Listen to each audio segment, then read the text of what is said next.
더 큰 목소리로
오늘 우리에게 주시는 하나님의 말씀은 사도행전 18장 18절에서 28절의 말씀입니다. 바울이 더 여러 날 머물다가 형제들과 작별하고 배 타고 수리아로 떠나갈새 브리스길라와 아굴라도 함께하더라. 바울이 일찍이 서원이 있었으므로 갱그레아에서 머리를 깎았더라. 에베소에 와서 그들을 거기 머물게 하고 자기는 회당에 들어가서 유대인도가 변론하니 여러 사람이 더 오래 있기를 청하되 허락하지 아니하고 작별하여 이르되 만일 하나님의 뜻이면 너희에게 돌아오리라 하고 배를 타고 에베소를 떠나 가이사라에 상륙하고 올라가 교회의 안부를 물은 후에 안디옥으로 내려가서 얼마 있다가 떠나 갈라디아와 부르기아 땅을 차례로 다니며 모든 제자를 굳건하게 하니라. 알렉산드리아에서 난 아볼로라 하는 유대인이 에베소에 이르니 이 사람은 언변이 좋고 성경에 능통한 자라.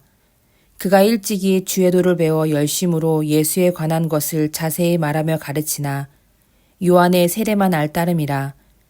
그가 회당에서 담대히 말하기 시작하거늘 브리스길라와 아굴라가 듣고 데려다가 하나님의 도를 더 정확하게 풀어 이르더라.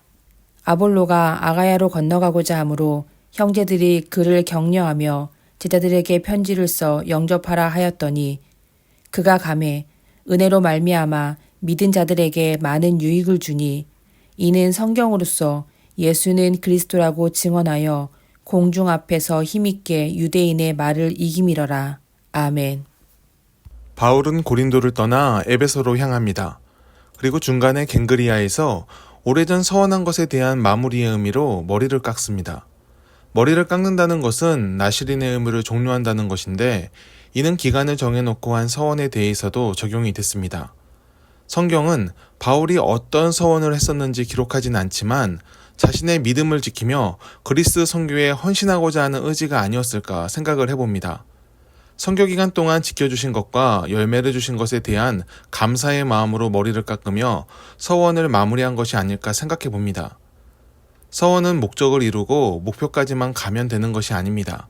서원의 내용을 하나님의 방법으로 이루어야 합니다.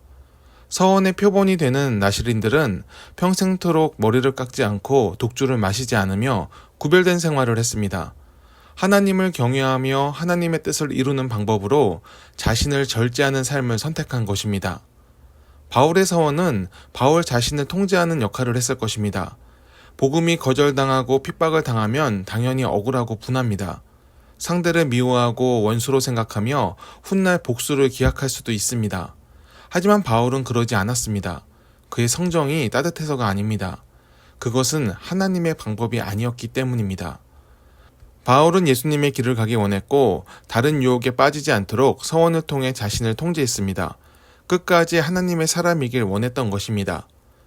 사람들과 서원에 대해 이야기하면 구약시대의 규칙으로 생각하거나 무섭게 여기기도 합니다. 서원은 취소가 불가능하다고 말하면서 함부로 하면 안 된다고 말합니다. 맞는 말이기도 하지만 무서운 것은 아닙니다. 서원은 하나님과 영원히 함께하고자 하는 믿음의 의지입니다. 서원을 하면 하나님께서 그 약속을 받고자 빚쟁이처럼 쫓아오는 것이 아닙니다. 그 마음의 믿음과 진실함을 연락하시고 영원한 동행으로 인도하시는 방법이 서원입니다. 만약 서원의 방법을 자신의 의를 드러내는 방법으로 쓰거나 다른 사람 앞에서 우월함을 나타내고자 쓴다면 그것은 자신을 묶는 올무가 될 것입니다. 하지만 하나님을 사랑하는 진실함으로 서원한 것이라면 그 목표치가 너무 높아 다 이루지 못할지라도 하나님은 그 과정을 보시고 기뻐하실 것입니다. 예배당을 새롭게 건축하는 교회가 있었습니다. 교인들에게 작정 헌금을 헌신토록 했는데 서원이라는 방법으로 나중에 분량을 채우겠다고 약정 금액을 써낸 성도님이 있었습니다. 이 성도님은 정말 열심히 분량을 채우기 위해서 헌금을 했습니다. 하지만 처음 약정한 금액이 높아서 기한 내에 다 봉헌하지 못했습니다. 그것 때문에 이 성도님은 매우 불안해했습니다. 서원을 못 지키면 안 된다고 생각했기 때문입니다. 그 불안함을 알게 된 목사님이 이런 말을 했습니다. 맞아요, 성도님. 서원은 꼭 지키셔야 합니다. 하지만 하나님은 문서로 올라온 결과로 판단하는 재판관이 아니십니다. 우리와 함께 하시고 모든 과정을 다 아시는 아버지 하나님이세요. 성도님의 마음의 중심과 진실함을 다 아시니 불안해하지 마세요. 성도님은 이미 아름답게 서원을 지키셨습니다. 우리 하나님은 인격적인 분이십니다. 인격이 있다 함은 우리와 소통하신다는 뜻입니다. 우리와 대화하시며 함께하시며 마음을 받아주십니다. 하나님께선 사랑으로 우리와 함께하셨고 영원한 동행을 이루길 원하십니다. 우리의 가장 특별한 서원은 하나님을 나의 하나님으로 고백하며 영원히 동행을 선포하는 것입니다. 주님께선 이 세상에 관련된 어떤 서원보다도 우리 진실한 고백이 담긴 사랑의 서원을 더 듣고 싶어 하십니다. 하나님께서 우리를 사랑하시고 또 우리의 사랑을 받고 싶어 하십니다. 머리를 깎은 바울은 멈춰있지 않았습니다. 서원이 마무리되었다고 믿음의 여정이 끝난 것이 아니니까요. 바울은 하나님을 사랑하기에 사명의 길을 끝까지 갑니다. 하나님께서 인도하시는 길을 따라가며 자신이 할 수 있는 모든 일을 합니다. 공동체를 세우고 사람들을 지도자로 세우며 하나님의 교회들을 든든히 만들어 갑니다. 우리의 믿음의 여정도 바울 같기를 바랍니다. 우리가 속한 모든 곳에서 하나님의 뜻이 나타나고 믿음의 공동체가 든든히 서가기를 바랍니다. 잘 되는 일도 있고 안 되는 일도 있겠지만 그 모든 과정에서 하나님의 선하심을 믿으며 끝까지 동행하는 우리의 믿음이 드러나길 축복합니다. 기도하겠습니다. 하나님, 서원을 가볍게 여기면 안 되겠지만 그렇다고 올무로 여겨서 두려워하지도 않게 하옵소서. 교만한 마음으로 스스로를 뽐내기 위해 서운하는 일이 없어야겠지만 하나님을 위해 삶을 드리는 것을 두려워하지 않게 하옵소서. 하나님과 함께하는 것이 우리의 즐거움이 되게 하시고 항상 주님과 소통하며 주님께서 선하다 하시는 길을 가게 하옵소서. 우리가 걷는 믿음의 길이 선한 과정을 만들게 하시고 하나님의 기쁨을 이루는 열매를 맺게 하옵소서. 예수님의 이름으로 기도드립니다. 아멘.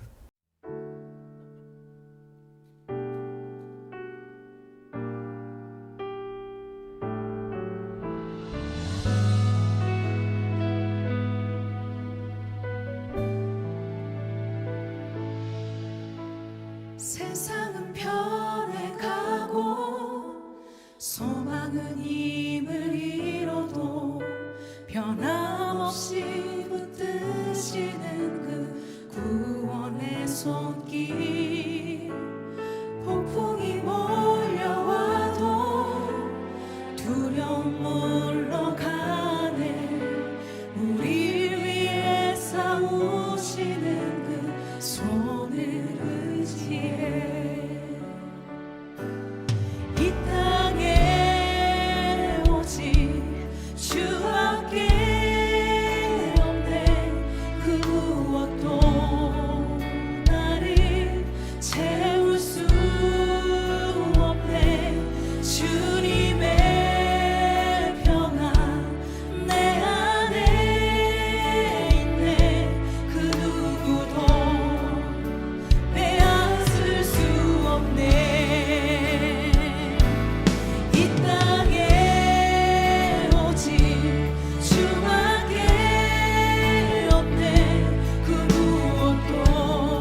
주님의 평안 내 안에 있네. 그 누구도 빼앗을 수 없네.